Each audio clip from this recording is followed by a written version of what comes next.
Natin si Nina, and she's going to have a concert. Yes, I'm going to have a concert at the New Frontier Theater. It's a pre-Valentine concert entitled Love Matters on February 7. New Frontier Theater, guys. You can get your tickets at ticketnet.com. Okay, so 10 minutes lang talaga to dahil si Nina, madami siyang inaabala. Una kong tanong, maglalabas ka ba ulit ng bagong album? Or single? Actually, hindi album, baka single. This year. Push ko na yan ang maglabas ng bagong single. Kasi album parang mahirap na, di ba? Single. Ganun pa din yung tunog, syempre. Yes. Classic Nina. Oo, classic Nina, pero with a different twist naman. May ibang sound. Okay, ito gusto kong itanong sa'yo, even way back, ano, paano mo na-discover na kaya mong pumito gaya ni Mariah? At paano mo sinabi sa Warner na kaya ko yan, gagawin ko yan? Okay, so, nung narinig ko yung emotions ni Mariah, which is yun yung pinakauna niyang nilabas na nag-whistle siya, if I'm not mistaken. That was the first time I heard her do the whistle. Sabi ko, ano yun? Paano niya ginagawa yun? Gusto kong gawin. So, tinry ko. Sabi ko, parang ano ba ito? Parang ginagawa. So, tinry ko siya, nagawa ko. And yung mga singing contest na sinalihan ko, yan, ginawa ko na siya. So, totoong narinig mo lang, naisip mo, kaya ko yan? Yes, baka, kaya ko yan. And then, kaya pala? And kaya ko pala. And yun na, inaral ko na siya. Yun na yun. Okay. Totoo bang ang Jealous ay hindi dapat single? Totoo ba yan? Yeah, hindi ko alam yan, na hindi siya dapat single. Ikaw ba from the start, yun ang ano mo, napusuan mong i-single? Yes, na single din siya kasi ang first single was Heaven, and then I think it was Oo, upbeat yan, di ba? Oo, yung Heaven, and then Jealous. So ang dami yatang single na nilabas. It was Foolish Heart.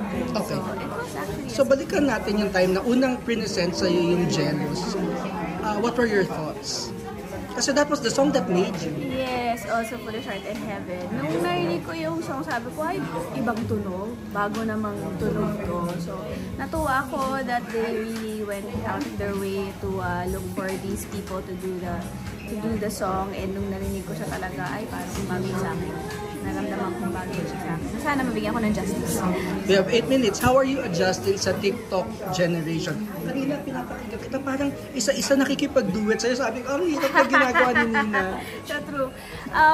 Well, actually, una-una wala akong TikTok.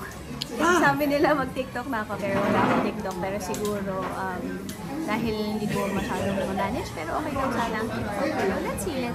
Bakit wala?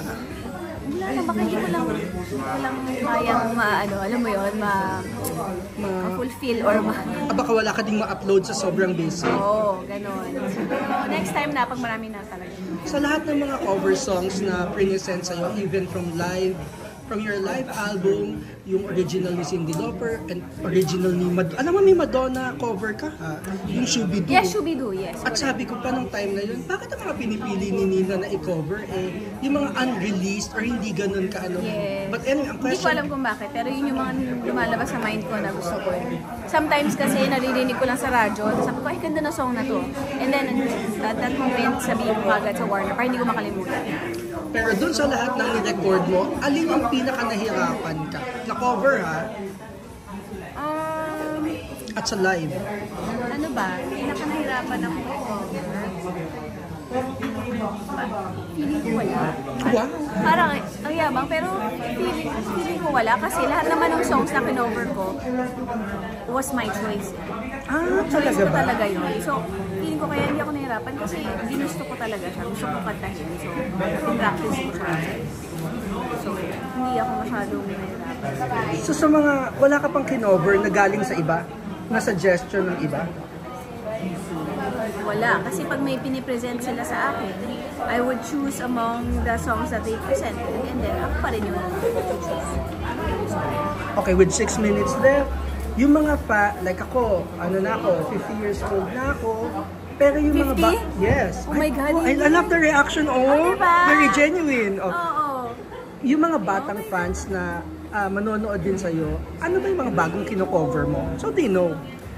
Ako alam ko kasi what to expect na from you eh. Okay, sometimes I really don't do covers of the new songs kasi nga, hinahanap pa rin nila yung mga songs ko from the album. And yun nga, yung mga anak, yung mga parents na nakikinig sa akin before, napasa sa kanila. So parang yun na rin yung gusto nila na songs ko. So parang minsan pag nag-iiba ako ng song, hindi niya na masyadong ma-appreciate because they like the songs that I'm singing.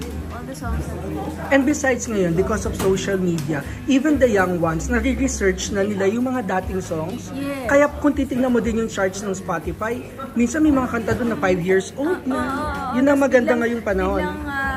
Biglang nagiging popular na naman ngayon. So, kumbaga tayo, oy, alam na namin yung song na yan. Kaya namin i-jam yan. How do you stay fit? 4 minutes. I do yoga. I do exercise. Yeah, What kind of yoga?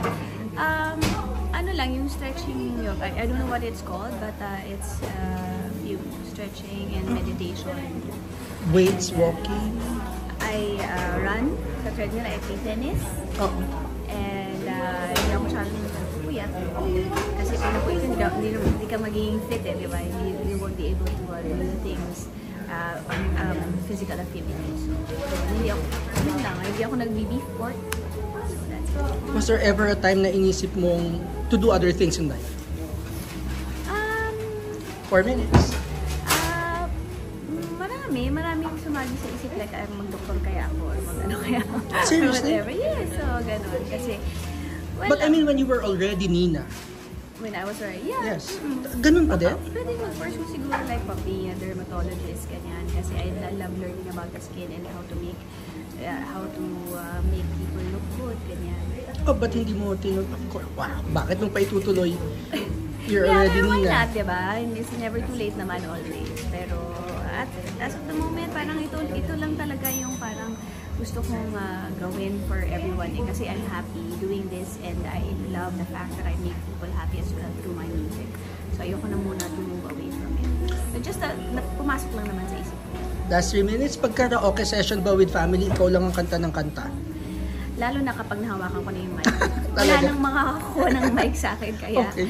huwag nyo na ibigay sa akin yung mic. So you're not like, guys naman, trabaho ko na to. Ako pa din ba to? Oh, hindi. O pag may video ko, tara video ko tayo. Hindi ko alam, gusto ko pa rin kumanta. Minsan nga after ng gig, tara video ko tayo.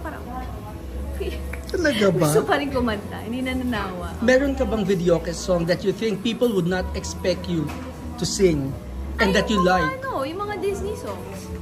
Yes, Okay. yung mga Part of Your World, yung mga How Far I'll Go, Disney songs yan. Hindi nila ma-expect na kakanta yun. Winding up, ano pang goals mo sa career? Ngayon, sabi ko nga parang wala na akong goal sa career ko. Whatever comes, I just accept it and just make do with it. Like, I enjoy it and kagalingan ko kung ano yung dumating. For now, wala akong goals. Kasi minsan pag may goal ka kasi parang pag hindi nangyari, mag-frustrate ka di ba? So ngayon, step by step pa rin hanggang ngayon. Wala ka bang gustong makakollaborate na younger artists? Or new sa industry? Marami dyan, pero yun nga, I'm just waiting. I don't want to push it. Like if they'll come, I will accept it. Parang I've never heard you perform or record with a rapper or nauna ka na. Nauna ka na nga yata. Sa Nina Live, yes, meron. Meron ako nakakulab na rapper before. Is there a genre that you won't do? No, I'd like to be challenged. Gusto kong gawin lahat yan. Kahit rapping or rock or whatever. Gusto ko. Siyempre, performer ako and singer. I wanna know hanggang saan yung kaya ko kung gawin. Last two questions, magsa-summer na. Anong destination ng paborito ni Nina? Japan. Ooh, like, you've been there so many times? Yeah, so many times already. Kasi kahit summer doon, malamig pa rin. Talaga. And what's the second? Local? Local, kahit summer, Boracay. Kahit summer. Talaga. Sa last question ko, sa lahat ng songs mo, anong pinaka-love mo? Yan na naman, pinakamahirap na question of all.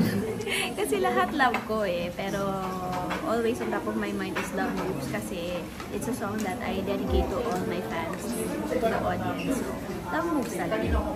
Kasi na